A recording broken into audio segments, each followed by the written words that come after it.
Bismillah. Assalamualaikum warahmatullahi wabarakatuh.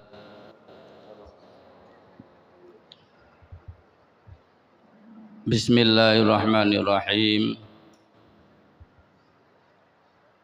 Alhamdulillahilladzi hadana lihada wa ma kunna linahtadiya laula an hadanallah.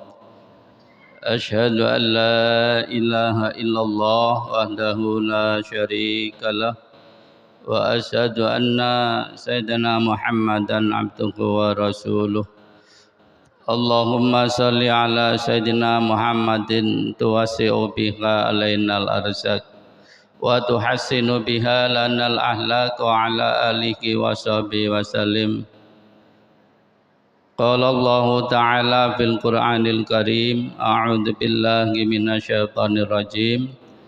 Bismillahirrahmanirrahim. Qala rabbi ishrah li sadri wa yassir li amri wahlul 'uqdatam min lisani yafqahu qawli, amma ba'du.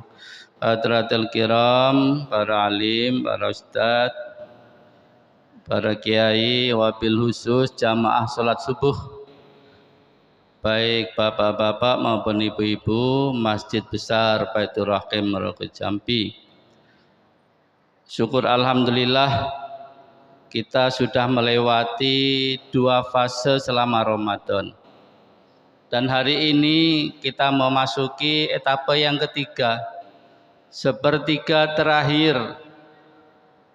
1 sampai 10 sudah kita lewati, 11 sampai 20 sudah kita lewati. Dan kita pada hari ini saat ini memasuki Ramadan, hari yang ke-21. Patut bersyukur karena kita masih diberi kekuatan oleh Allah. Baik kekuatan fisik, psikologis, kekuatan mental, kekuatan iman utamanya untuk menjalani ibadah Ramadan ini dengan penuh keimanan dan keikhlasan. Mudah-mudahan 20 hari kemarin ibadah kita, baik puasa, sholat, ngaji, sedekah, zikir, diterima oleh Allah Subhanahu wa ta'ala. Salawat dan salam kita tersanjungkan kehadiran Rasulullah Muhammad sallallahu alaihi wasallam, pada keluarga, sahabatnya dan seluruh umat Islam yang senantiasa setia mengikuti jejak langkah beliau melalui sunnah-sunnahnya. Semoga kita diakui umatnya dan kelak mendapatkan syafaatnya. Amin, amin ya rabbal alamin.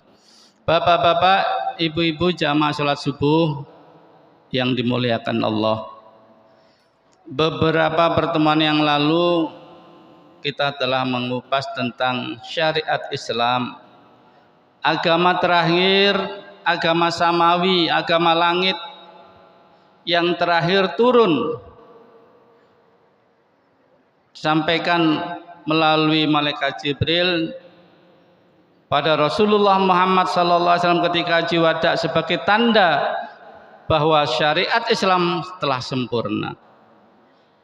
Di antara karakteristik syariat Islam, satu, Rabbaniyah. Semua ajaran itu berasal dan bersumber dari Allah Subhanahu wa ta'ala. Dan ini kita yakini. Yang kedua, Syumuliyah, lengkap, komprehensif.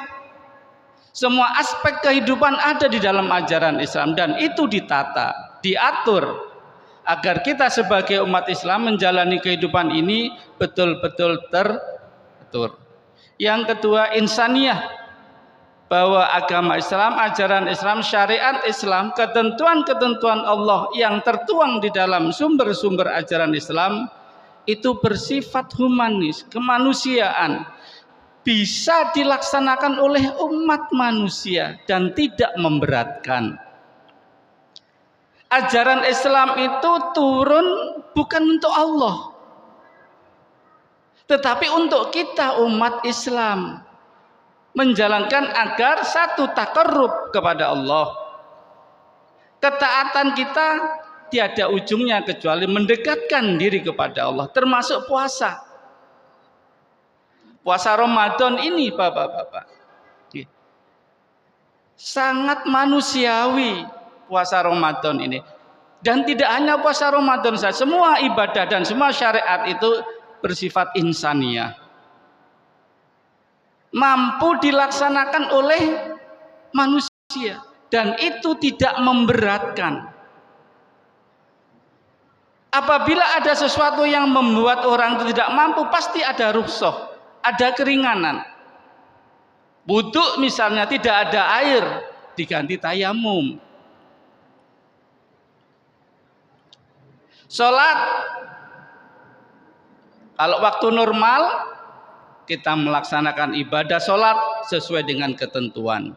Subuh 2 rakaat, duhur 4, asar 4, maghrib 3, isya 4. Tetapi ketika kita dalam keadaan darurat, perjalanan, safari, maka ada dispensasi yang namanya jamak.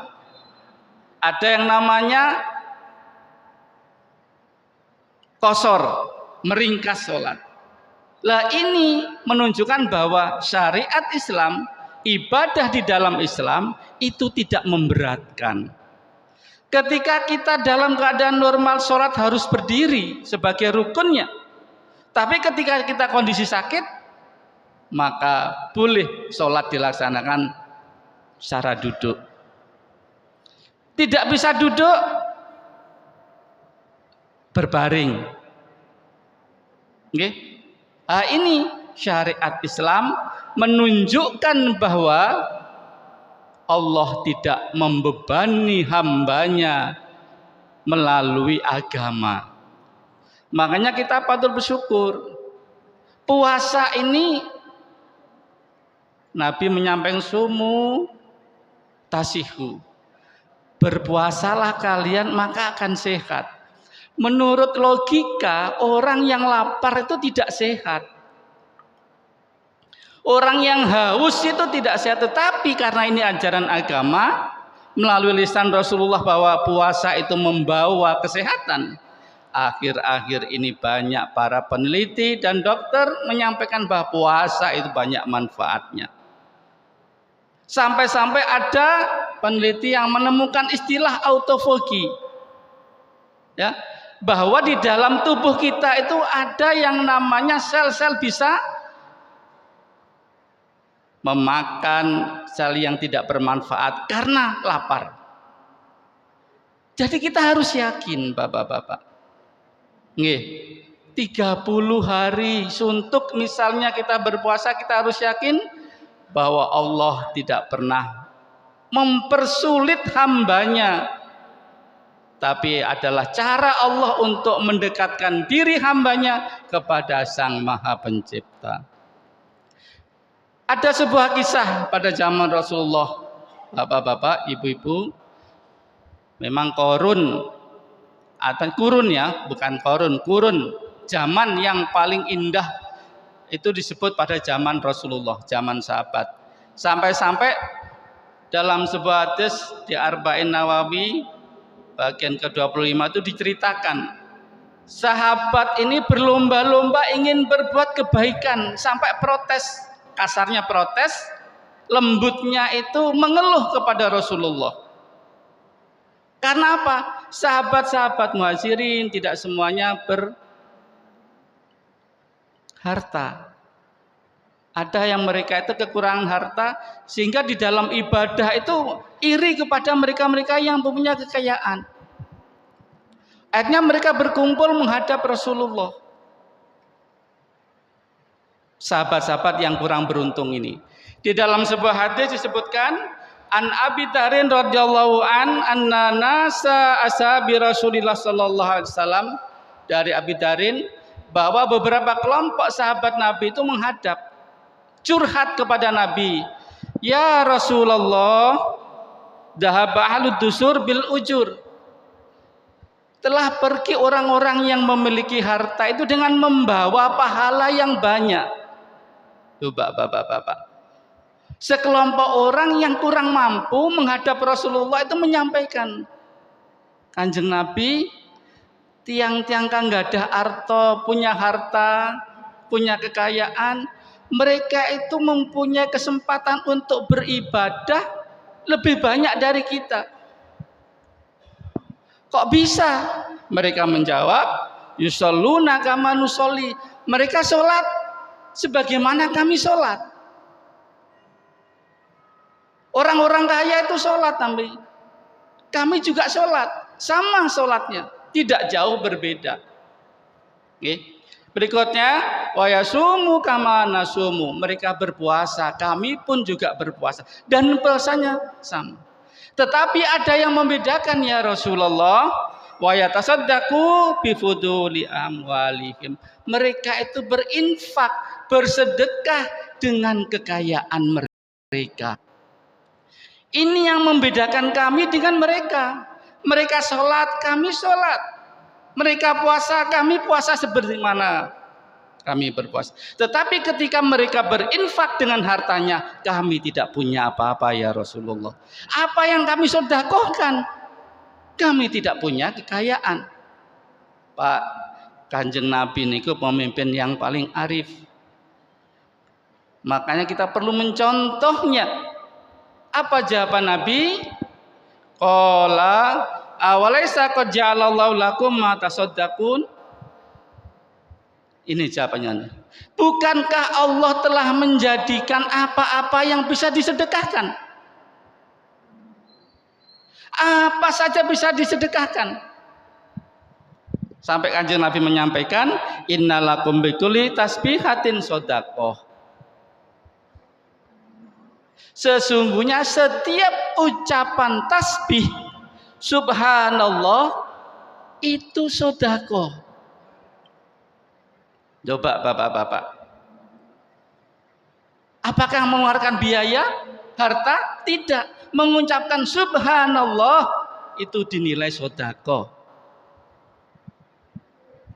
Ini berita besar bagi mereka-mereka yang tidak berkemampuan dalam hal finansial.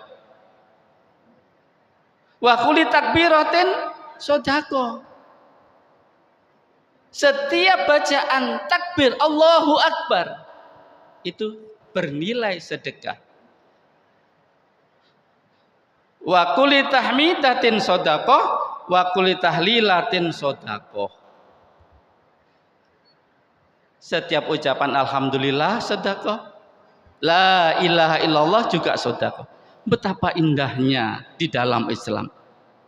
Mereka yang ingin berlomba-lomba untuk berbuat kebaikan, Allah memberikan keluasan rahmatnya.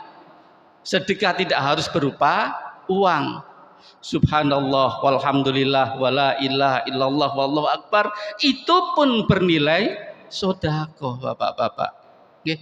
Makanya ketika kita setiap sholat zikir subhanallah 33 kali, alhamdulillah 33 kali, takbir Allahu Akbar 33 kali, la ilaha illallah 1 kali. Lah ini adalah dalam upaya kita bersedekah.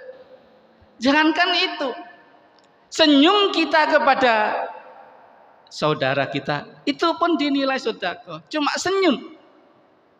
Ada yang mengembirakan lagi. Rentetan hadis ini Rasulullah menyampaikan, bapak-bapak, wa amrin bil ma'ruf sedekah. Mengajak kepada kebaikan seperti ini, kami mah bapak-bapak monggo memotivasi, mendorong supaya kita berbuat kebajikan, beribadah, itu pun dinilai sedekah. Panjenengan kepada anak saudara, ayo sembahyang, ayo jamaah, mengajak istri, ya, itu dinilai sedekah. Yang berikutnya wa nahyin an mungkarin sedekah, mencegah perbuatan mungkar juga sedekah. Yang terakhir Rasulullah menyampaikan wa fi bud'in ahadikum sedekah. Niki sedekah yang paling nikmat niki. Mendatangi istri untuk menggaulinya niku dinilai sedekah. Tapi awas mantu niki aja wangsul, Dek sedekah Dek, mak sedekah mak, mboten angsal. Karena kita puasa. Ya Allah, bergaul, bergumul dengan istri saja dinilai sedekah. Nih. Ini bapak-bapak, Mari kalau kita istiqomah, kemarin sudah kita bahas istiqomah, yang kecil-kecil saja, tapi kalau terus-menerus kita lakukan, itu insya Allah akan menjadi kebaikan kita bersama. Karena apa? Pendekatan kita mendekatkan diri kepada Allah itu dengan berbagai cara. Luas Bapak rahmat Allah. Kebaikan-kebaikan yang mampu kita lakukan, mari kita lakukan dengan niat satu, li'ila'i kalimatullah, kemudian mencari ridha Allah dan untuk meninggikan kalimat Allah di muka bumi ini. Mudah-mudahan di hari ke-21 ini ibadah kita diterima oleh Allah Subhanahu wa taala. Al-Fatihah. Bismillahirrahmanirrahim. Alhamdulillahirabbil alamin. Ihdinas siratal mustaqim, siratal ladzina an'amta. Bismillahirrahmanirrahim. Alhamdulillahirabbil alamin. Allahumma shalli ala sayidina Muhammadin wa ala ali sayyidina Muhammadin qabla fathilati adrikni ya Rasulullah. Allahumma ighfir lana dzunubana wa li walidina warhamhum kama rabbawna shighar. Wa li jami'il muslimina wal muslimat wal mu'minina wal mu'minat al-ahya. Allahumma arzuqna sakinata fi qulubina wa sa'adata fi buyutina wa sihhata fi abdanina wal barakata fi arzaqina bi jahi sayyidina Muhammadin sallallahu alaihi wasallam. Allahumma a'tik riqabana wa riqaba abaina wa matina minan nar rabbana atina fid dunya hasanah wa fil akhirati hasanah wa qina adzabannar. Assalamualaikum warahmatullahi wabarakatuh. Allahumma salli ala Muhammad ya Rabbi salli alaihi